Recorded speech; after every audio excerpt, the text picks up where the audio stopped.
In a short time, one man has accomplished everything from music to acting. He's saved lives and given life, and he's been a roller coaster ride both professionally and personally. Whether he's on or off stage, T.I. is quickly making a name for himself.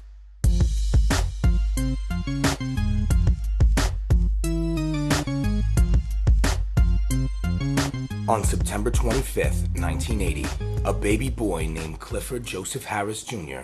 was brought into this world. This tiny little being would later become known to the music world as the rapper T.I. Hailing from Atlanta, Georgia, T.I. was destined to become a rap star. Not only was it significant in his culture and society, but his uncles were into it as well. T.I. started rapping for fun and just to make some noise. But his uncles were so impressed by his talent that he just kept at it. Practice obviously made perfect. The more he did it, the better he got. And the better he got, there was no stopping him. Rap music was definitely his calling. T.I. went through quite a few nicknames and stage names.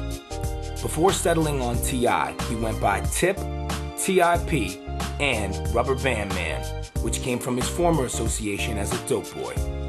If Tip and T.I.P. sound too close together, there's a reason for that. His original stage name, T.I.P., came from his childhood nickname, Tip.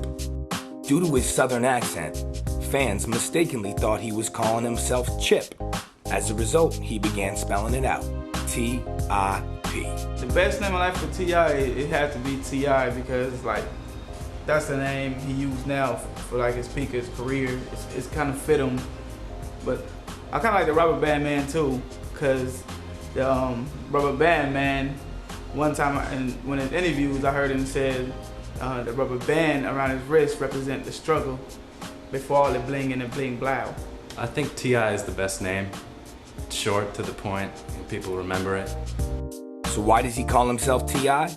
After signing with Arista Records in 2001, he shortened his name to T.I. out of respect for another musician. Tip was too similar to his label mate's name, Q-Tip. Whether he's going by T.I., T.I.P., or Tip, he's as unique as his music. People got a taste of T.I. from his 2001 debut album, I'm Serious.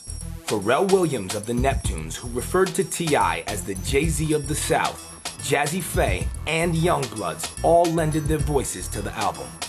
Despite help from these notables, the album did not do very well, forcing Arista Records to drop him from their label.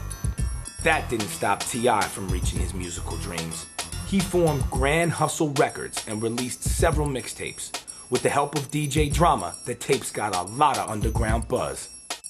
In the summer of 2003, T.I. resurfaced on Bone Crusher's song, Never Scared. He parlayed this attention toward the release of his second album, Trap Music. Trap music solidified T.I.'s music on the streets and on the charts. The album reached the number 4 spot on the Billboard charts with the hits Be Easy, Rubber Band Man, and Let's Get Away. But the celebration came to a halt. T.I. was sentenced to jail for a probation violation. Luckily, he was granted work release to finish recording his third album. In 2004, T.I. released Urban Legend. The album proved to be an instant hit, debuting at number 7 on the Billboard 200. It instantly generated crossover success with the hit single, Bring 'Em Out. On this album, T.I. set himself apart from other rappers from the South. He managed to paint the real picture of Southern inner city living that so many of his colleagues have failed to do. Of course, this album had a little help. Some of the artists featured on Urban Legend include Nelly, Manny Fresh, Lil Wayne, and Lil Kim. While many of his fellow musicians fell into the trap of valuing style over substance, T.I. managed to rise above it on this album. He told a series of stories with amazing lyrics throughout the entire record. T.I. also paid homage to hip-hop's East Coast roots. He rapped over a sample of Run DMC's classic, King of Rock, where he gave fans a glimpse into his mind. He explained why he's so cocky in the lyrics, I came, I saw, I conquered, with no big name, no fame, no celebrity sponsors.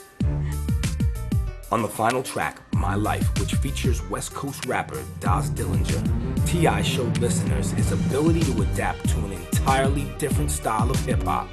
But like any album, it did have its flaws. One critic said, some of the songs lacked the fire of T.I.'s first album, I'm Serious, and the maturity of his sophomore effort, Trap Music. One of the tracks he's referring to is Limelight. Even though PSC Click member Big Country's vocals complemented the song nicely and the chorus was acceptable, he thought the song in its entirety was quite lackluster. Another flaw was that T.I. fell short on a number of subjects. He constantly referred to people hating on him throughout the album, but after a certain point it became too redundant, leaving fans wanting more. Despite the few flaws, overall, Urban Legend was a definite buy. It spawned smash hits like Bring 'Em Out and the Grammy-nominated You Don't Know Me.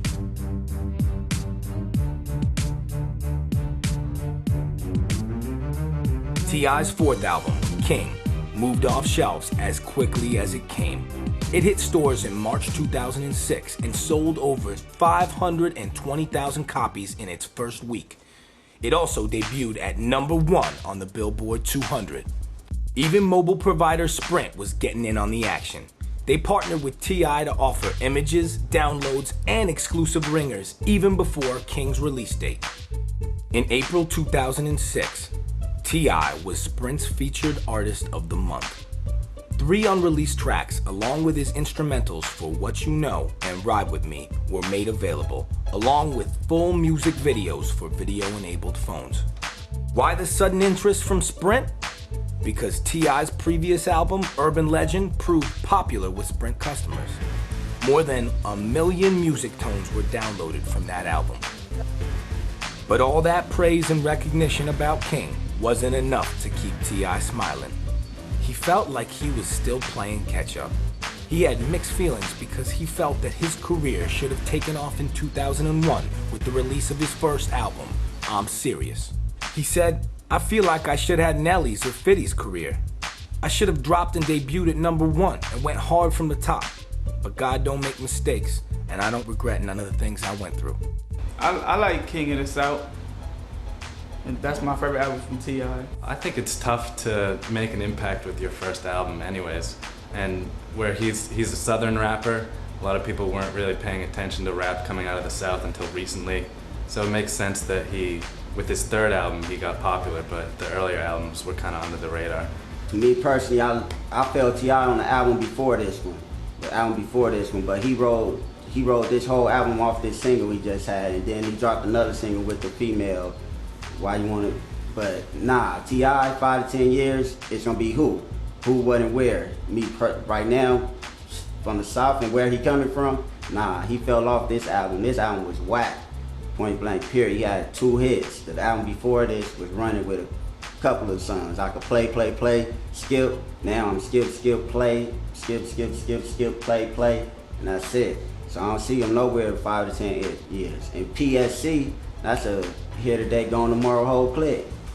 Nah, for real. I ain't even famous yet, and I'm feeling myself better than them, so I let them know he was out. I like the music, I like the way he performed on the song, you know.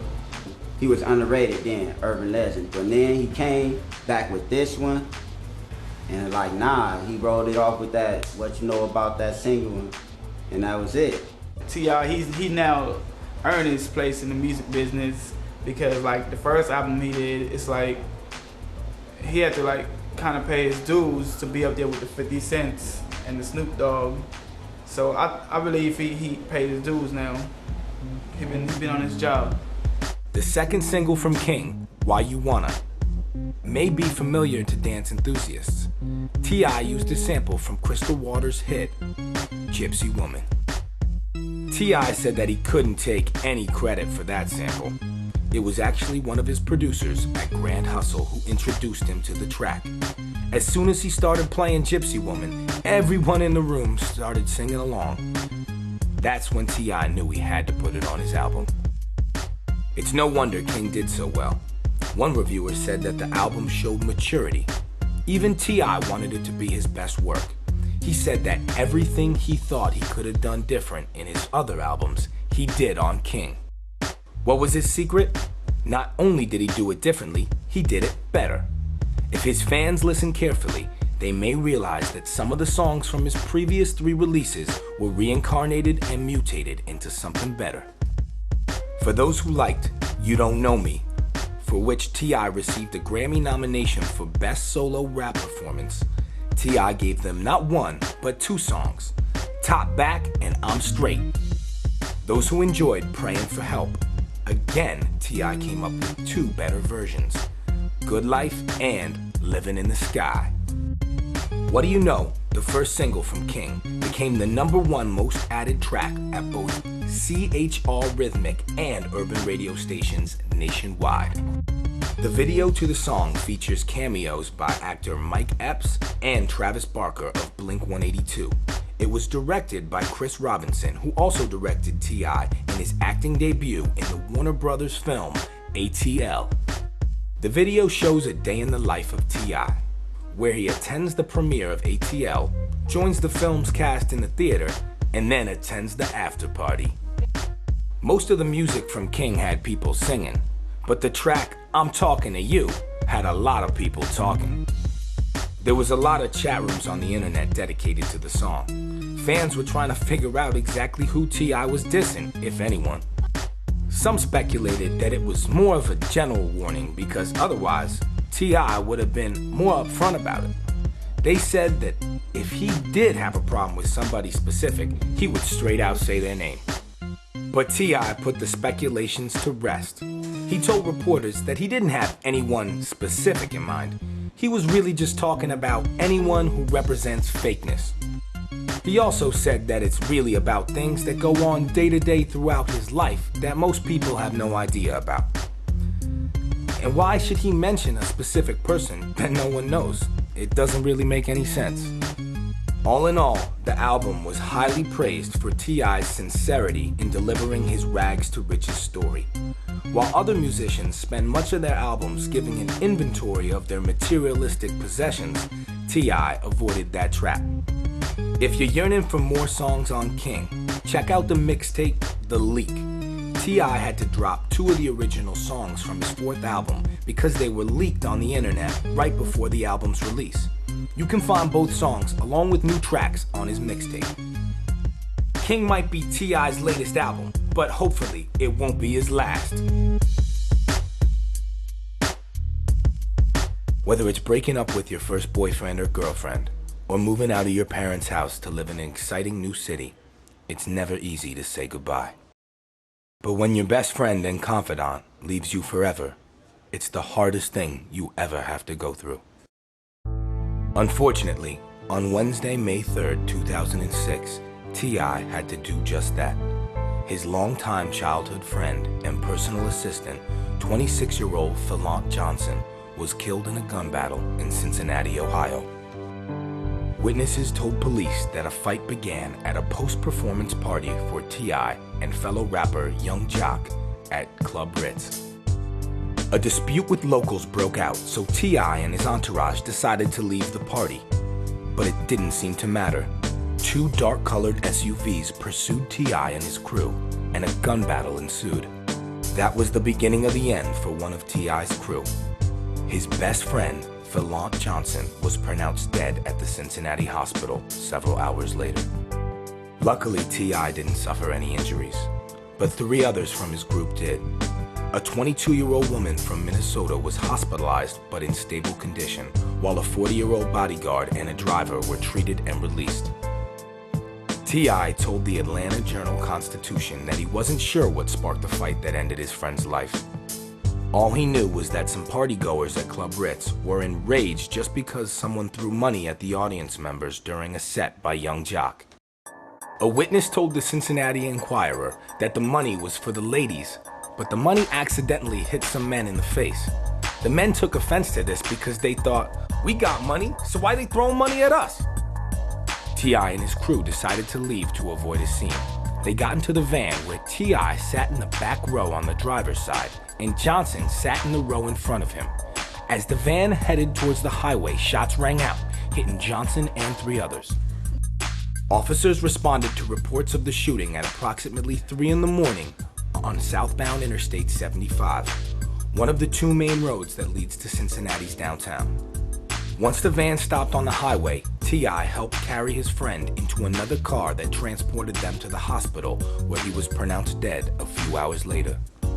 The shooting led to the closing of the southbound lanes of I-75 during the morning rush hour as police investigated the 3-mile-long crime scene.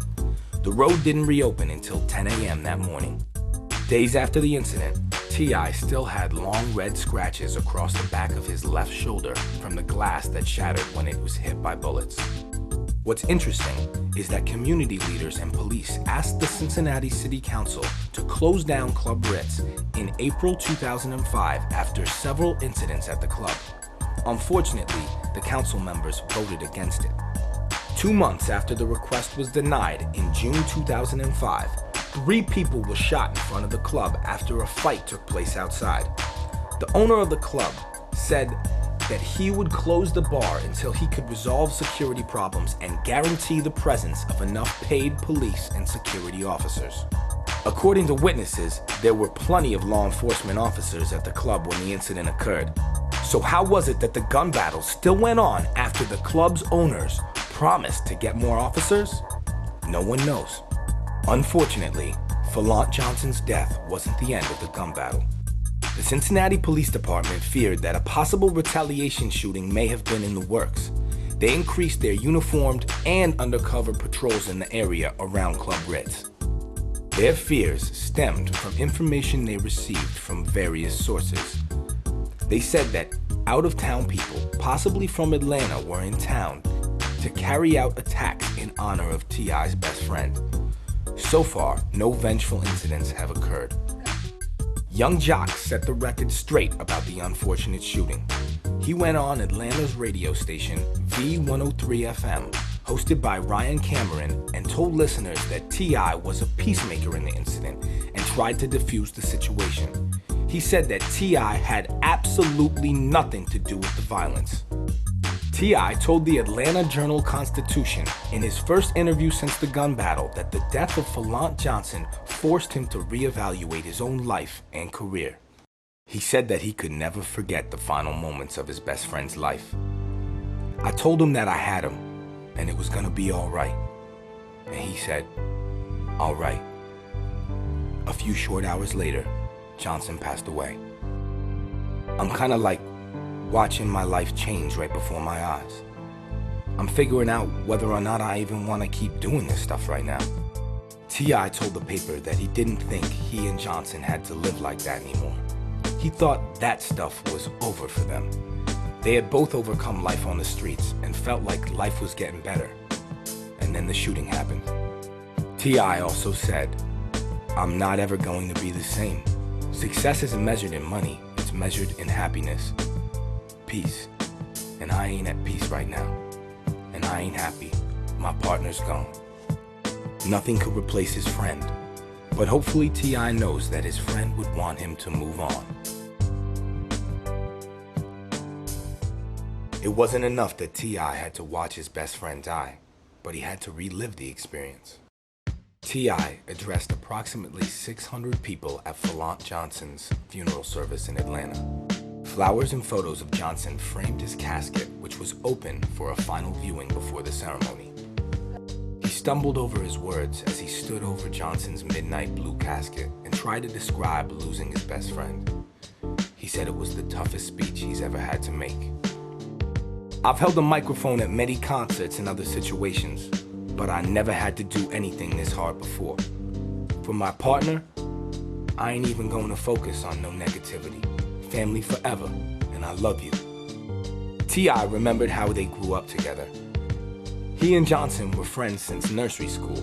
They often spent the night at each other's houses as children. As teenagers, they played video games, and like many high school boys, they got into all sorts of trouble. They caused havoc by breaking windows and running around in someone else's yard. T.I. didn't just deliver the eulogy. He was also among the pallbearers who helped lift the casket onto the black horse-drawn carriage. Other notables who attended the funeral were Atlanta rappers Killer Mike and Young Jock, DJ Toomp, who produced T.I.'s hit single, What You Know, Chris Robinson, who directed T.I. in his first film, ATL, and Warner Music Group president, Kevin Nyles. Also, former American Idol contestant, Kanique Sky, sang at the service. There was a hefty police presence at the funeral. Although police cars and motorcycles lined the street outside the church, and officers stood guard in the attendees were not searched as they entered the service. It was a beautiful service for a beautiful man.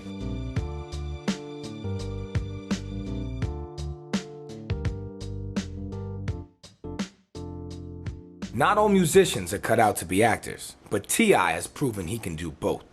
T.I. made his acting debut in the 2006 low-budget yet highly successful film ATL.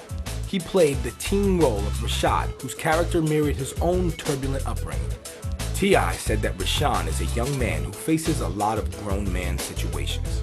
He's trying to find the best way to deal with them and make the right decisions for himself. He's also just trying to create opportunities for his loved ones, as well as put them in the best positions possible. After Rashad's parents die, he tries to keep his younger brother Ant, played by Evan Ross, son of singing sensation Diana Ross, in line. And he tries to make a move on sexy Nunu, played by actress Lauren London, all while navigating decisions that would determine his life's course.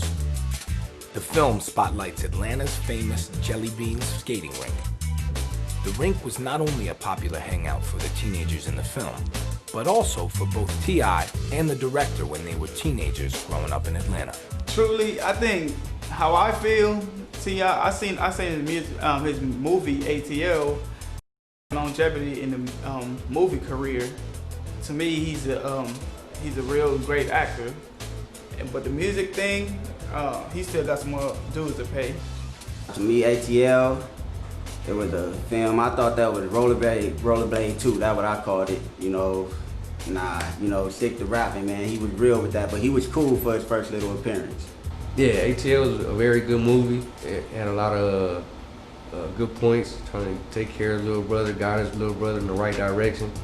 He's a very good actor. Of course, T.I. brought his passion for music into the film. Songs from his fourth album, King, which included What You Know, Front Back, and Ride With Me, were featured in the movie. It's hard to believe, but T.I. almost didn't get the part of Rashad. First-time filmmaker Chris Robinson, who directed such videos as Snoop Dogg's Beautiful and Fat Joe and Nelly's Get It Poppin', was set on hiring real actors, and not any rappers/actor wannabes. Despite the film's success, it received mixed reviews. One reviewer said the film did not chart new territory. He called it a coming-of-age story set against the crunk soundtrack. Another reviewer said the movie was recycled. It was similar to the popular flick Boys in the Hood and 2005's Roll Bounce. But it was easy to like the colorful characters, even though the film itself was not an Oscar contender. Still, the movie was worth seeing despite its predictability. It's a solid story that addressed many of the dilemmas facing the African American race. It touched on the rigid class divisions within the black community, the pressures of getting an education versus the temptation of easy and illegal money, and limited career choices and family responsibilities. Even though the movie got mixed reviews, T.I. did not. Fans can expect to see a lot more of T.I. on the big screen. It's not unusual for musicians to get into trouble with the law. Unfortunately, T.I. has had his share. In April 2004, T.I. was sentenced to 3 years in prison for violating the terms of his probation from a previous arrest. An arrest warrant was issued in Georgia on December 29, 2003, ordering the revocation of his probation. T.I. turned himself in to county officials on March 30, 2004, and was in custody for quite some time. Fans happened to T.I. Rumors were going around that he was hiding out, or that he just disappeared. But the truth was, T.I. was in prison. T.I.'s lawyers signed a consent order with prosecutors of Cobb County, Georgia, for him to be sentenced right away. This way, he would avoid a formal hearing and save everyone time and money. Jail wasn't fun, but there was some good news. T.I. was able to apply for a work release program after serving at least 1 year. T.I. was originally on probation from a 1998 conviction. He had violated a state-controlled substance act and gave false information. After being released on probation, he earned a number of probation violations in several counties around Georgia. Those offenses ranged from possession of a firearm to possession of marijuana. While in prison, T.I. filmed a video at Fulton County Jail. Even though he was already serving jail time at a neighboring Cobb County jail, he received permission to leave his jail cell on work release so he could shoot the video. But Fulton County officials said the shoot was unauthorized, and the deputies who allowed 4 or 5 men and a camcorder into the maximum security area of their jail would be reprimanded. T.I. was shooting the video as an introduction to an Atlanta concert that was coming Saturday night. In the video, T.I. appears in the jail cell apologizing to for not appearing at the event. During the shoot, an inmate managed to escape from another area of the prison for several hours. Fortunately, he was located and arrested at a gas station. Still, authorities don't believe the escape was related to the video shoot. What doesn't make sense is, why didn't T.I. just shoot the video at his own jail cell? It would have saved him the hassle from commuting. This was just the beginning of T.I.'s legal woes. On January 6, 2005, T.I. pleaded guilty to battery on a law enforcement officer, trespassing, and disorderly conduct in a 2003 incident. The altercation occurred in a Tampa, Florida mall. T.I. and a group of friends were told to leave by security officers after allegedly causing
You have to be cocky, have a cocky attitude, cocky mind frame. You know, you gotta feel like you're all. I mean, right now, I don't know who else could really compete with him. I mean, if you're just talking number of fans and album sales. Do I think T.I. the king of the South? He up there. He ain't the king to me, but go for it right now. He is like, right now, you can call yourself the king, man, you hot, but he ain't never gonna be the king as far as G level. He ain't gonna never get that respect. He ain't Scarface. He ain't other guys that's been in the game. Well, beat him, battle him, lyrical, and chew him, but he there though. He there, but he ain't the king of the South. There's too many hot artists right now, and way before him. He's coming off real on the album. He's like, you can tell he's like giving his all. I'm feeling a lot of songs on that King of the South album. They both claimed to be King of the South, which led to an album created by a Southern DJ called Fight for the Throne. The CD has unreleased songs and freestyle raps of T.I. and Flip slaying words of hate and insulting each other. The CD never hit shelves for music label reasons, but can be downloaded from LimeWire and Kazaa. Just how good is the album? The 32-track CD is a hit in the underground rap world. Some fans thought T.I. took shots at Little Flip on his fourth album, King, on the songs What Do You Know?, You Who, and I'm Talking to You. But in March 2006, T.I. disputed the claim in an interview with popular online magazine hiphopgame.com. He said he and Little Flip also worked it out in a closed-door meeting, and there was no longer any beef between the two of them. But not everyone was buying it. Some noticed T.I.'s dislike of Flip in the Shoulder Lean video. When Young Dro delivered the line, Lucky Charms necklace, nah it ain't Flip, T.I. makes a laughing gesture to the camera.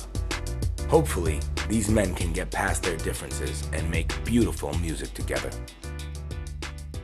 No stranger to controversy, T.I. is prepared to take the good with the bad. So when people say they don't like the use of curse words and the N-word in his songs, he doesn't let it bother him. He said he isn't trying to be disrespectful, and he's not intentionally trying to alienate anyone. This is his way of relating to his fans and to get his message across. What message is that? Using the N-word allows him to go back to the hood and give back and influence others, like telling kids to stay in school.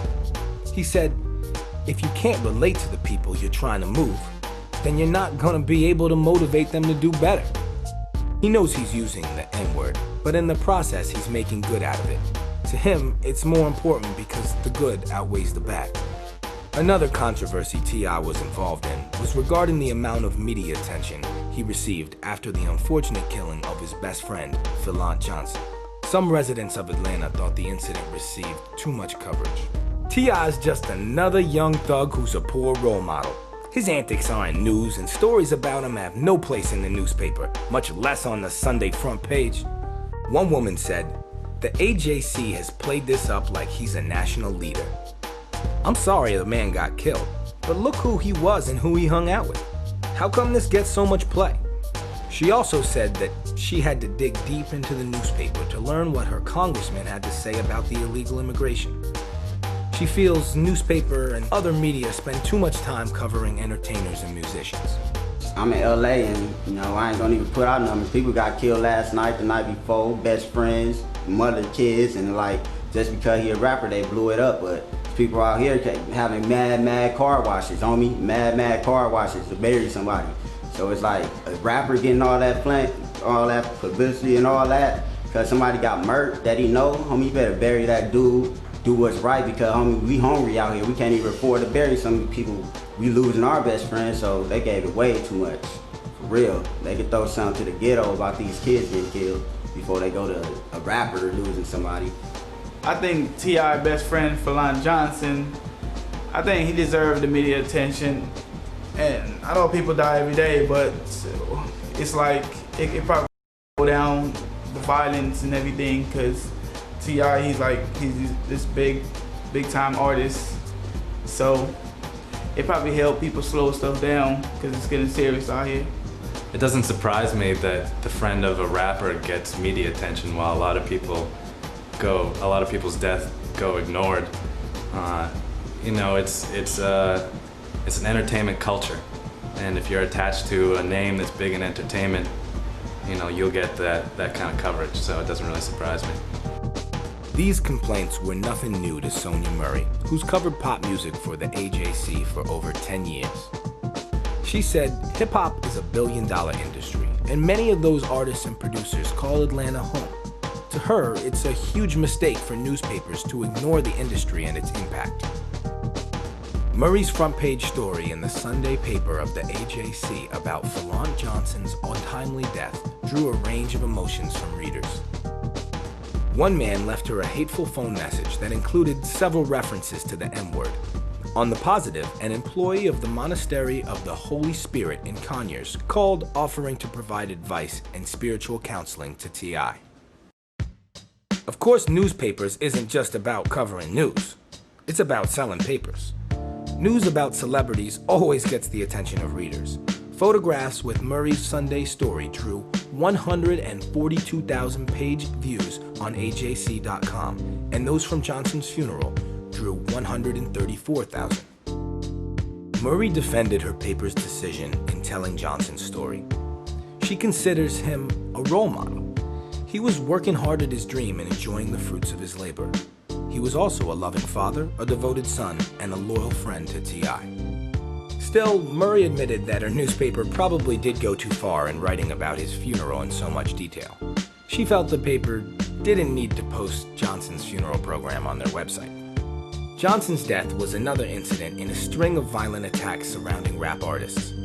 Murray felt these attacks are less about the lyrics and more about jealousy and the bleak conditions facing young people in poor neighborhoods. She said that hip-hop grew out of hopeless situations. It's a weird tug-of-war. A lot of artists come out of those situations and only feel legitimate if they go back to them to perform. Sometimes the people who didn't make it out aren't happy that you did.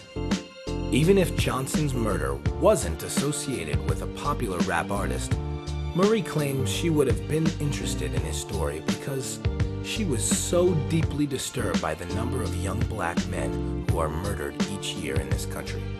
She said their stories rarely get the attention that Johnson's did, and that breaks her heart. She wants her newspaper to devote more attention to addressing why so many black people are dying. Regardless of the media attention, a good man was lost.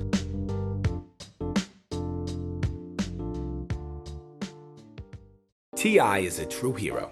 He has used his fame and fortune to help the less fortunate. T.I. spent his Labor Day in 2005 getting involved in relief efforts to aid Hurricane Katrina victims. He took to the airwaves on Atlanta's popular station, V103 FM, for over 7 hours. He asked listeners to lend their support to those who lost everything in one of the nation's worst natural disasters. T.I. showed his support by donating $50,000 and by raising over $263,000. The proceeds went to Mississippi-based producer/rapper David Banner's Heal the Hood Foundation. But he didn't stop there. He also teamed up with Banner and famed musician Young Jeezy for a food and clothing drive. They asked participants to donate clothing, non-perishable foods and drinks, children's toys and games, and battery-included radios and flashlights.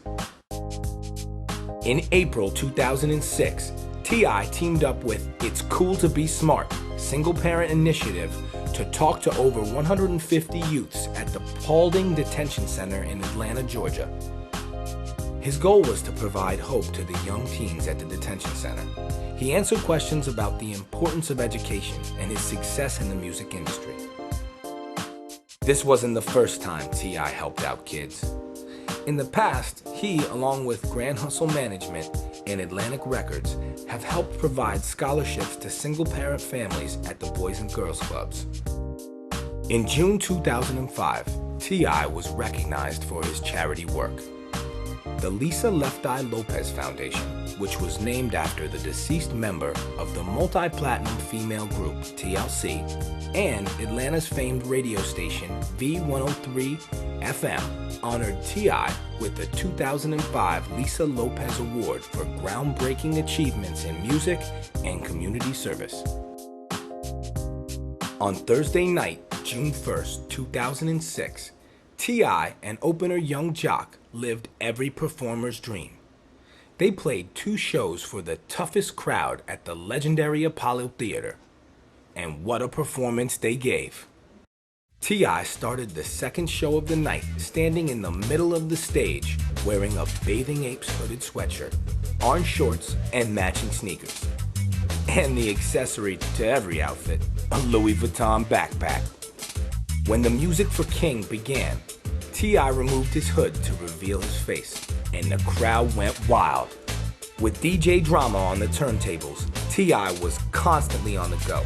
He ran around the stage during Top Back, Rubber Band Man, Motivation, and ASAP.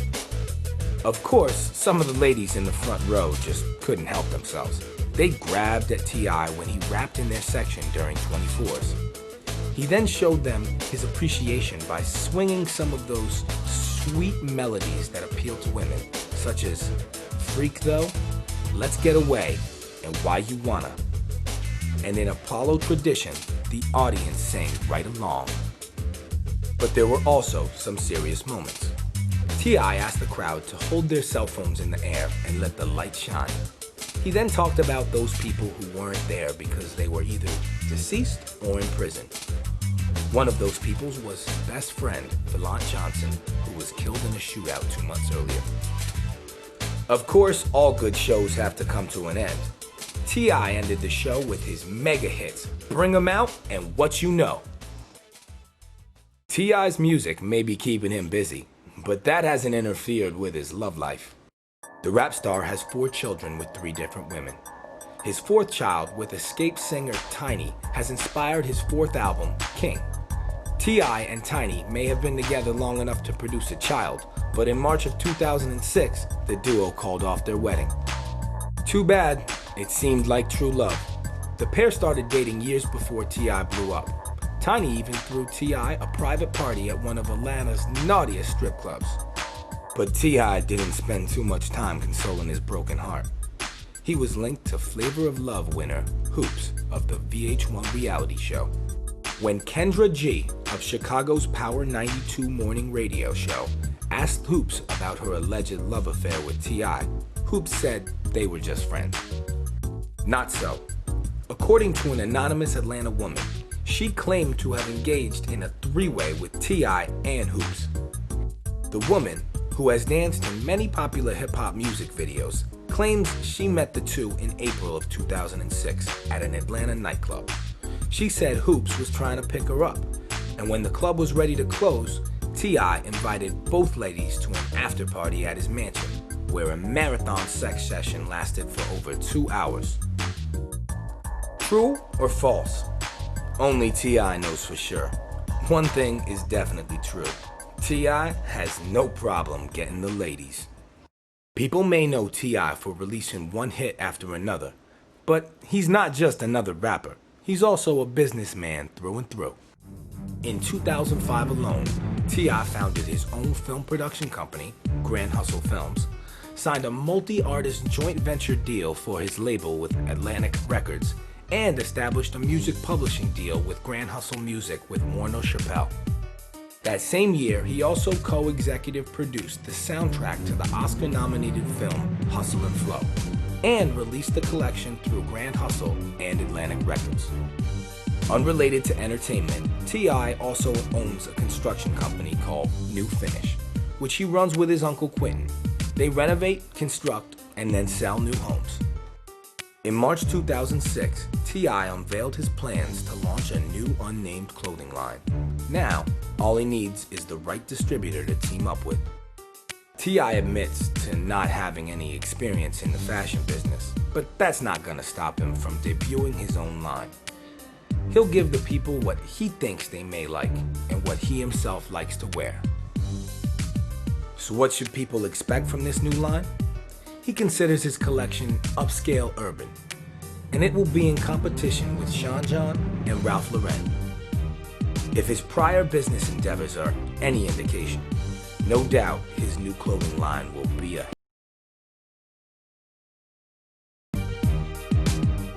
In April 2006, MTV.com put out a very important list of names.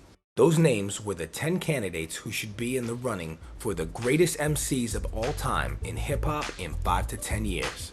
Who were among the favorites? You guessed it, T.I. They said, King is proven to be Tip's breakout LP, solidifying the King of the South's top position in all regions.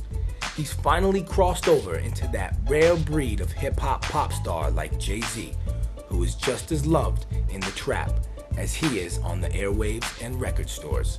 And the swagger is unimpeachable. I don't think anyone can really predict the longevity of an artist, where the culture is such a throwaway, kind of here today, gone tomorrow kind of culture, that it would be difficult to predict. I mean, he might be the biggest in the game right now, but 5, 10 years from now, I don't really know. He has a totally different style from everybody else. He talks about different things from everybody else, you know. He went to pimping, and that's what I like, so I'm with it. MTV also praised T.I. for his acting ability. They predict that the future for T.I. is definitely looking like it'll be the best of both worlds. Others also making the list are Ludacris, Kanye West, Lil Wayne, The Game, Beanie Siegel, Jadakiss, 50 Cent, Cam'ron, and Talib Kweli. This is one list definitely worth making. T.I.'s accomplished so much, what else is there left for him to do? No doubt this great artist still has a few tricks up his sleeve.